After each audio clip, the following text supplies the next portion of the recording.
It's simple to get what you want in life, but it's not easy. It's your job to make yourself do all the shit that you don't want to do so you can have the life you've always dreamed of.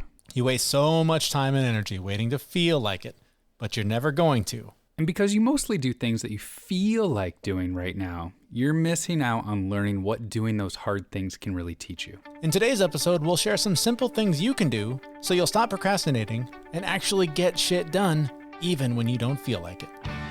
This is The Fit Mess, where together we learn to develop habits that help us live beyond our mental health struggles to create happier, healthier lives. He's Zach, and he lives in the future with his anxiety. And he's Jeremy, and he lives in the past with his depression. And we get together once a week here in the present to share the obstacles we face and how we overcome them. Today, that obstacle is not feeling like getting any shit done, but doing it anyways. I quickly want to thank Blaine Elkers for supporting the show. We don't often mention this, but if this show brings you any value or helps you in any way, you can show your appreciation by literally buying us a coffee. For as little as $5, you can make sure we're fueled up to keep bringing you this show for free. Plus, we'll mention you by name on the show, just like we're doing now for Blaine Elkers. It only takes about 60 seconds, and the link is on our website and in the show notes for this episode at thefitmess.com. I don't know about you, Jeremy, but every person I talk to these days, it's, hey, how's it going? And the answer is usually, good, really busy, but good. I feel like everyone is just really busy and everyone's got a lot on their plate, and I am no exception, right? Everyone's got shit to do. How do you deal with getting all the things done that you have to do in every single day and feeling really good and proud about it every day?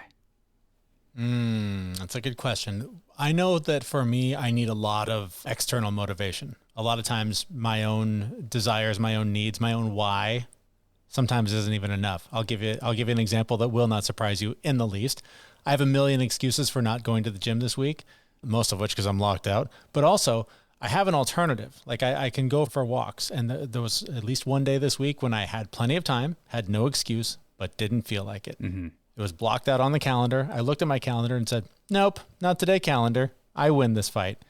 So I need to be accountable. Like I need for there to be someone else to say, I'll see you there. I'll be there waiting. If you're not there, then I'm going to be pissed. And we've talked a little bit about the fact that I have a new job and most of it is meeting with other people. I don't miss those calls. They're on my calendar just like that walk was, just like that workout was. Haven't missed one of those, but I've missed plenty of workouts because I don't have that accountability. I don't have someone to answer to. There's no penalty that I'm going to feel right away. I'm going to feel it in 20 years, but I don't feel it right now. And so I'm letting that temporary satisfaction of, I can just go home into my nice warm house overtake the long-term goal, the why that I have to do better. So that's why I'm particularly interested in this conversation, Zach, because I've seen your calendar. Your calendar's a nightmare. Your calendar gives me chills when I look at it. So I'm interested to know how you do it. I know we talk all the time about how you get up super early. You have a very sort of regimented lifestyle. So what do you do to get over the obstacles that I face when you just don't feel like doing something? What, not everyone's like quadruple booked half of the day? No. Terrifying. I've seen horror movies that aren't as scary as your calendar. It can sometimes be overwhelming. You're right. Like I do get up early. I do have like a very regimented morning routine. And, you've said it a million times, like you need to fill up your own cup first. You need to take care of yourself. And then you can take care of everyone else's needs of your time, right? So if my calendar's full of time with other people, that's why from 4:30 in the morning to 8:30 in the morning is my time. I get to the gym or I go to yoga. I literally spend half hour, 45 minutes reading the news, drinking coffee, doing nothing, slowly eking into the day a little bit, knowing full well that I've got 14 hours of meetings coming up. And in the middle of those meetings, I have to figure out how to do 2 to 3 hours worth of like actual work when I don't have breaks, things like that. Plus, trying to help you with this show, plus being a dad, plus being all the things that I do. So I break my days down into basically two things. One, I have a huge whiteboard. You can use a piece of paper, you can use whatever, but just empty your mind onto that piece of paper. And I'm not kidding. Like I won't even show my whiteboard because it's really embarrassing. Like anything that comes up in my mind in these like half-hour sessions of things I need to do, people I need to call, things I literally like take a shower, go to the bathroom is on the whiteboard. Like everything that goes through my mind. And usually right after drinking some coffee, I do have to go to the bathroom. So it makes it to the whiteboard. And I can't tell you how useful that is to just dump it out and have all these thoughts and feelings. Like, and literally, like I will write down things like I'm sad right now, or I'm angry, or I'm pissed about this thing. And then right underneath it's email so-and-so about the contractor position. Once you have it all out on a piece of paper, well, then you can organize it. It's out of your brain, right? You can physically manipulate and like go, oh, I am sad. Why am I sad? Well, I'm going to do something to make me happy. And then you can organize all of your to-dos, the things that you have to get done. You can organize all of your emotions, all of your thoughts. You can organize all the things that you want to do. So like mine is always full of things like, I want to build some really complicated computer project over the weekend that you could literally buy for $35, but I'm going to spend the entire weekend building it. That's always on the list too. So like things you need to do, things you have to do, things you want to do. It really helps focus you in on all the things you have to do and just gets it out of your mind. So this sounds awesome. Mm-hmm. I do want to put a little context here because I'm hearing this like, this sounds awesome. This would be something helpful for me, but I don't get up at 4:30 in the morning. I get up at 6:30 in the morning, and then I immediately hit the ground running with get the kids fed, get their lunches packed, get them to the bus stop, come back, prep for the first meeting, throw some coffee in my face because I was up until 10 o'clock getting the kids to bed. So you kind of own your own time. You own your day. There's not someone that you're always accountable to. That's not true. That's not true because half the week I have my daughter here. And even on those... So that's where I was going, is that half the week you can sort of call your own shots. True. But even the days that my daughter is here, I just get up before she does. Even 30 minutes before you have to get going, like just move it back half an hour. But on the flip side of it, if you have to get up and just move, find the time to fill your cup later. Right? It doesn't have to be first thing in the morning. It works for me because I'm okay getting up at 4:30 in the morning. It's interesting. Everyone makes the same face and it's this disgusted, I just ate something that's going to make me throw up kind of look. You're one of those people. Yeah.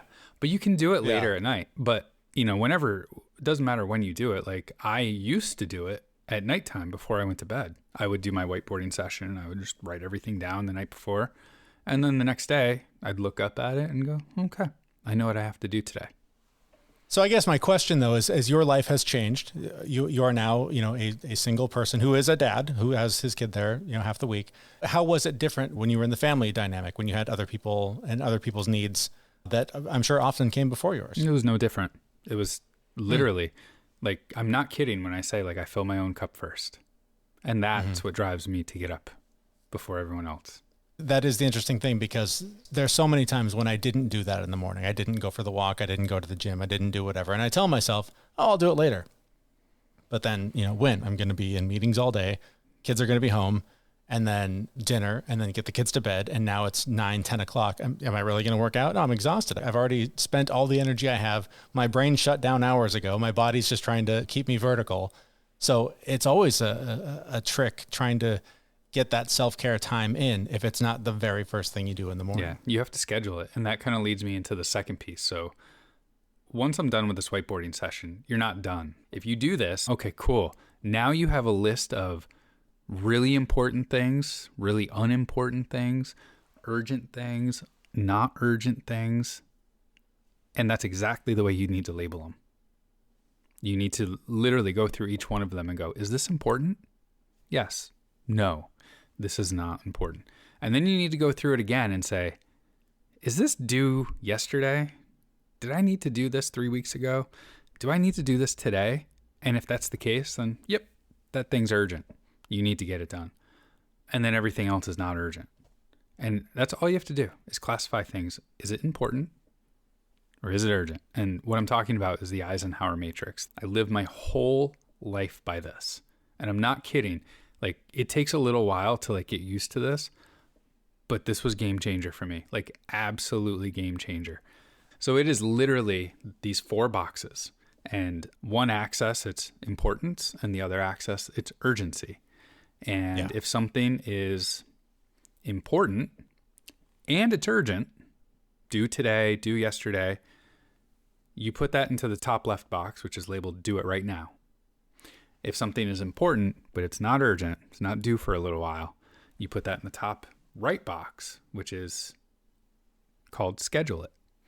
If something is urgent, but it's not important, you put that in the bottom left box, which is delegate it. So, I mean, if you've got kids, and those are probably good for chores. And if it's not important and it's not urgent, it goes in the bottom right box. And this is the part where like people go, you get rid of it.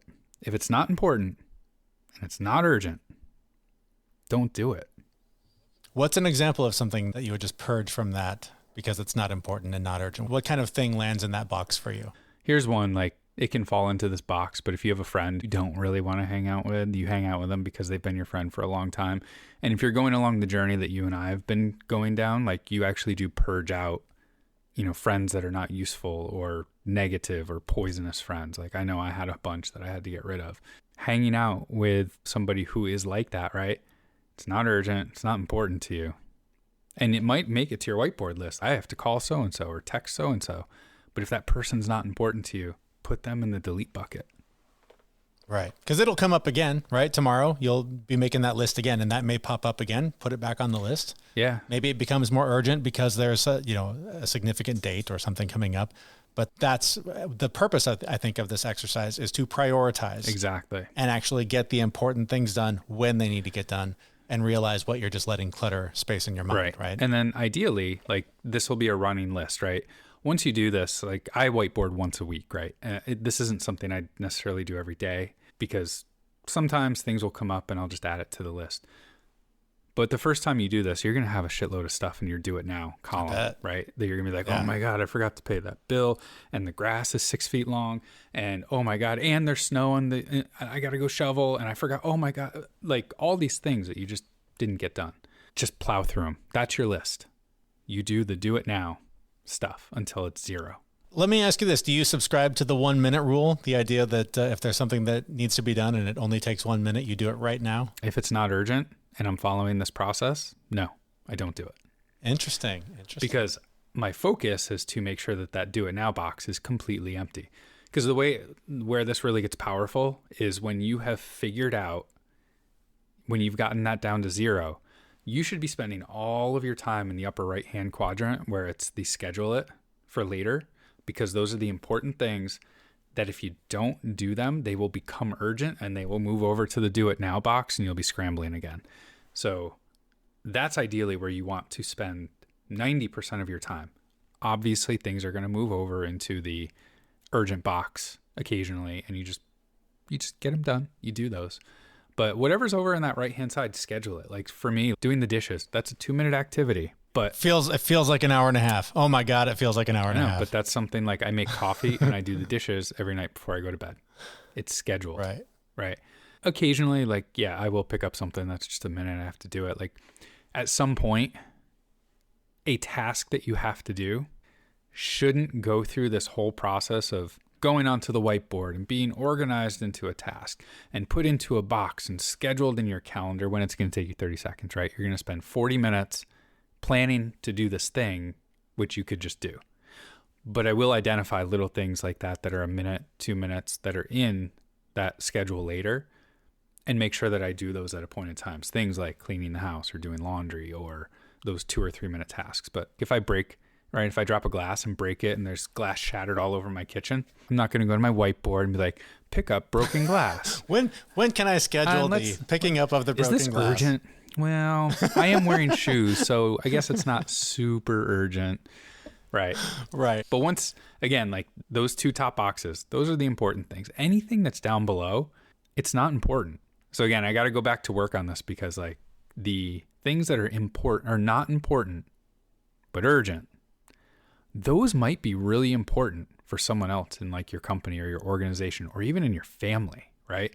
Something that's not important to you could be super important to your child to learn responsibility, to learn that they have to put an honest day's work in, something like that, or teach them a lesson. You've already learned the lesson, so it's not important to you. So just keep that in mind. There's things that are not important, but they're urgent. They got to get done. And that's an opportunity for someone else to grow. So you have a robotic computer-like ability to break these things down. You've systemized this over the years. You have your matrix that you run it through. Does that prevent you from getting frustrated in this process? Absolutely not. So having this process in place makes it easier for me to just know what the next thing is I have to do. Simple as that. What that thing is, that's where we get into the meat of it, right? Mm-hmm. Because 9 times out of 10, whatever it is that I have to do, I've never done it before. I don't know what I'm doing. Because it's on this board. It's not something that you've just routinely picked up. Now it's something that you have to take on that's a new task. Exactly. This is where a lot of people falter, right? Some people are so good at making lists and just not executing on the list because of that one piece of, well, I've never done that before. I don't know how to do that. And then the procrastination starts. And you're like, oh, I'm just going to check Facebook. And, oh, you know what? I've been meaning to go for a walk. I'll do that. Oh, you know what? There's glass all over the kitchen. I'll pick that up. Right? You do all the things that you already know how to do instead of the thing that is challenging, the thing that is hard, the thing that you're avoiding. And to be quite honest with you, like, it's taken a long time to really shift my focus. But when I'm doing something that I don't know what I'm doing, I am frustrated. And I just wanted to let everyone know, Jeremy, you know this already. When you are frustrated, that is the best time in your entire life to grow. Because you're learning something new. You're testing your abilities. Right. If you just do the same thing over and over again, you're not going to grow, right? So taking on these tasks, like doing the new thing, doing the hard thing, the thing that's challenging you, we talk about this all the time. It's that strong wind that's blowing that's going to make the tree even stronger. So I like how you're saying basically just maybe not even get okay with frustration, but welcome it because it is a fantastic teacher. Yeah. I say this all the time. At work, we have to do audits. Nobody likes audits. And you've said this a couple of times for other things, but like when we have to do an audit, I very, very specifically phrase it as, hey guys, we are so successful. We get to do this audit, right? It changes the meaning. And you've said it all the time. Instead of saying like, oh, I have to do the laundry. Oh, I get to do the laundry. You know what? I woke up and I get to do the laundry today. I could be dead right now. But no, I get to do laundry. Just changing that one word changes the whole perspective on what it is you're doing. So I'm already hearing, well, it's a familiar voice in my head. It's the one that has haunted me most of my life. But I imagine there are people listening to this too that are starting to think, oh man, if I could just get motivated to do any of this, if I could just set that alarm a little earlier, if I could just, get out there, go buy a whiteboard. If I could, I just got to get motivated to do that. What's your message to the I got to get motivated folks? It's a little harsh. Just do it. Like the Nike slogan, just do it. Like motivation will never come. If you're waiting for motivation, you'll never find it. You really just need to decide that you're going to be the person who goes and gets a whiteboard. You're going to be the person who writes down all your tasks and your to-dos. You're going to be the person who schedules them all. And you also have to be okay with not succeeding, right? You'll do it once, you'll forget. Then you'll do it again and you'll forget. Then you'll do it again and you'll do it the next day, 2 days in a row. Then you'll forget. Like, this is a process. And then you'll get the list together and you won't get any of it done. And then you'll get the list together and you get one thing done. Start with small things, like small successes, and get used to it. I think this took me probably 6 or 8 months to have it be part of my routine.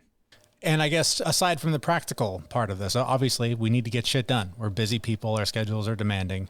But in terms of your overall happiness and your approach to life, how does it affect you to have things so well organized and to be able to execute them the way that you plan? I mean, just think of all the little dopamine squirts you're going to get with crossing something off your list or just getting things done, right? What? I'm still laughing at dopamine squirts. I said it very. That's a supplement. The supplement we need to start selling is dopamine squirts. It's not a bad idea. Put it on the whiteboard.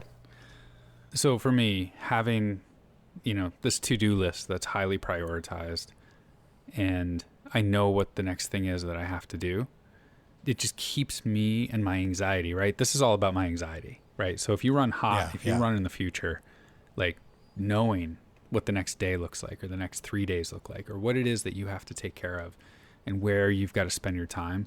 Like, this really just brings me a level of comfort and allows me to go take care of myself. So let's go all the way back to the beginning. I know I can spend those couple of hours on myself every day because I have my to-do list dialed in. I know what the priorities are and that I get to do them. Like, literally, I get to do those things because I woke up today. And I think, again, being on the other side of that coin with the depression, I think that that's where, at least for me, I know that there needs to be some sort of external accountability at this point in my life. Maybe I'll evolve beyond this, but I know from 45 years of history that if I give myself any chance to get off the hook, I'm going to take it. And so I need to implement strategies of having an accountability partner, having a coach, having somebody that will keep me accountable to the goals that I set for myself is a massively helpful way for me to make sure that I actually get shit done, even when I don't feel like it. So the one caveat I want to make to all of this is what we talk about all the time. Like, there's no one size fits all, right? These things that I do work for me. And I'm not kidding. I went through every single book I could find on getting shit done. There's literally a book called Getting Things Done. That system didn't work for me either. Or Eat the Frog, or whatever, like all of these things, or, the Full Focus Planner. There's all these different modalities that you can use to like get things done. That's the one that works for me. So I don't expect anyone to listen to this and go, oh, I'm going to implement that and it's going to work and it's going to do that. Give it a try. See if you can work with it. It's not easy, but none of them are. But if this one doesn't work for you, there are dozens of them out there that you can take a look at. But for me, having this ability to get everything out of my head first and foremost leads me to better clarity, being able to get actually things done and just have a happier, healthier life where I can take care of myself. So at the very least, if you take nothing out of this, get the stuff out of your head and onto a piece of paper. From there, move it into whatever system works for you to get your things done. So there you have it. It's a little self-care, a little bit of whiteboarding, a little bit of prioritizing, and then when worst comes to worst, just parent yourself and just get it done anyways, even if you don't feel like it. Some of the key takeaways from this conversation. I'd love to know what you do. How do you keep things organized? How do you get things done when you don't feel like it? What have you tried that has or has not worked? I'd love to see those posts in the Facebook group for this show. You can find the link to that on our website. It's called thefitmess.com. We'd love to have you join the community there and participate and share what's working for you, what doesn't. How do you get shit done when you don't feel like it? We'd love to see those comments in the Facebook group. And the website, by the way, thefitmess.com, that's where we'll be back next week with a brand new episode. Thanks for listening. And I can now cross off record podcast for the day. Check. We know this podcast is amazing and doesn't seem to lack anything, but we need a legal disclaimer. Prior to implementing anything discussed in this podcast, it is your responsibility to conduct your own research and consult your physician. You should assume that Jeremy and Zach don't know what they're talking about, and they're not liable for any physical or emotional issues that occur directly or indirectly from listening to this podcast.